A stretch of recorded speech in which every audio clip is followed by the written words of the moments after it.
आज एक माता ने प्रश्न पूछा है, बड़ा महत्वपूर्ण प्रश्न है। आपने पूछा है कि हम दुविधा में हैं कि बालक को लौकिक शिक्षा का अध्ययन कराएं या वैदिक शिक्षा का। श्री जी की कृपा से बालक के पास सेवा और सत्संग दोनों हैं और लौकिक पढ़ाई में उसका मन भी नहीं है, संगीत में उसकी रुचि है, पर वर्तमान समय में लौकिक शिक्षा का अधिक महत्व है। तो हम माता पिता बड़ी दुविधा में हैं कि इसे कौन सा अध्ययन कराएं। और ब्राह्मण बालक है। किसने पूछा है भाई ये? देखो, भगवान पर विश्वास है और धर्म में निष्ठा है तो यहां तक आ जाने के बाद बालक को उसके स्वरूप के अनुरूप वैदिक शिक्षा का ही अध्ययन कराना चाहिए। आपने मुझसे पूछा है तो मैं तो आपको यथामति उत्तर दूंगा। आपने कहा ब्राह्मण बालक है, उसके पास सेवा भी है, उसके पास सत्संग भी है और सबसे बड़ी बात है उसकी सत्संग में रुचि है। इसका मतलब उस जीव का संस्कार शुद्ध है। तो आप उसको उसके स्वरूप और स्वभाव के अनुरूप ही शिक्षा दीक्षा दिलाइए। सफलता भाई भगवान के हाथ में है। अपने प्रयास से थोड़ी सफलता मिलती है, सफलता भगवान की कृपा से मिलती है। और अपने प्रयास से जो सफलता मिलती है, मिल भी जाए तो कितनी देर रहती है। भगवान जब कृपा करते हैं तब वास्तविक सफलता प्राप्त होती है, तब जीवन की सफलता प्राप्त होती है। और यहां तो आपने जो पूछा ना, मैं आपको अपना उदाहरण दे सकता हूं। मेरे पास भी यही परिस्थिति आई थी, यही बिल्कुल ऐसी स्थिति मेरे सामने भी आई थी। भाई एक तो ये रास्ता है, भजन सत्संग का मार्ग है, और एक वो रास्ता है। पर उस समय भगवान ने कृपा की, उस समय संतों की वाणी ने बल दिया। हमने कहा नहीं भाई, इसी रास्ते पर चलेंगे और चलते चलते आपके सामने बैठे हैं।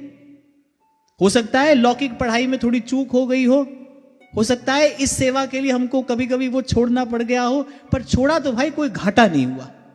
मौज ही मौज है। और किसी की 5 उंगली घी होती है, हमारी तो 20 घी में है।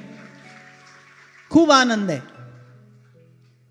हाँ, समाज की ओर देखोगे, समाज की ओर देखोगे तो आपके मन में दुविधा होगी। आपने कहा ना हम दुविधाग्रस्त हैं। समाज की ओर देखोगे तो दुविधा होगी। सब कहेंगे अरे ये क्या कर रहे हो, ये भी करना चाहिए, वो भी करना चाहिए, ऐसा भी करना चाहिए, वैसा भी करना चाहिए। पर प्रभु की ओर देखोगे, संतों की ओर देखोगे, कोई दुविधा नहीं है। मार्ग बिल्कुल सीधा है और इससे ज्यादा स्वस्थ मार्ग और कोई हो नहीं सकता। अरे गीता में भगवान कहते हैं किसी की आध्यात्मिक यात्रा जो छूट जाती है, जिसको भगवान ने योग भ्रष्ट कहा, किसी की आध्यात्मिक यात्रा अगर छूट जाती है तो भगवान कहते हैं मैं अगला जन्म उसको किसी ऐसे परिवार में देता हूं जहां उसको अनुकूल वातावरण प्राप्त होता है। हो सकता है आपके घर कोई ऐसा ही बालक आया हो, संस्कारी जीव है, उसकी यात्रा में सहयोगी बनो। संसार की ओर मत देखो, भगवान की ओर देखो।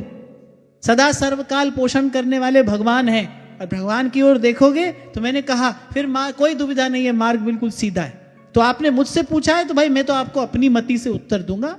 बालक को खूब वैदिक शिक्षा दिलाओ, अपने धर्म ग्रंथों का, धर्म शास्त्रों का अध्ययन कराओ। और ब्राह्मण बालक है भाई, जन्मना ब्राह्मणो गुरु, वो तो व्यासपीठ पर बैठने का भी अधिकारी है। आपने कहा ब्राह्मण बालक है, सत्संग है, संस्कार है, सब तो है। किसी प्रकार की चूक मत होने दो। और ये जो आज शिक्षा के नाम पर परोसा जा रहा है, ये कोई बहुत स्वस्थ नहीं है। कितने महापुरुष लड़ रहे हैं इसी के लिए। भाई हमारी सनातन शिक्षा पद्धति वापस आए। भारत विश्व गुरु बन ही केवल एक स्थिति में सकता है, जब हमारे यहाँ का एक एक बालक यज्ञोपवीत संस्कार से पवित्र हो, सुसंस्कृत हो, उसके जीवन में सूर्य और गायत्री का तेज हो, वेद वेदांग की शिक्षा हो, तभी भारत विश्व गुरु बन सकता है। फ्रेंच जर्मन पढ़ के विश्व गुरु नहीं बनेंगे। फ्रेंच जर्मन पढ़ के तो उनके दास बनेंगे। और अगर ऐसा कर दो तो भाई हमारी ओर से बहुत बहुत शुभकामनाएं।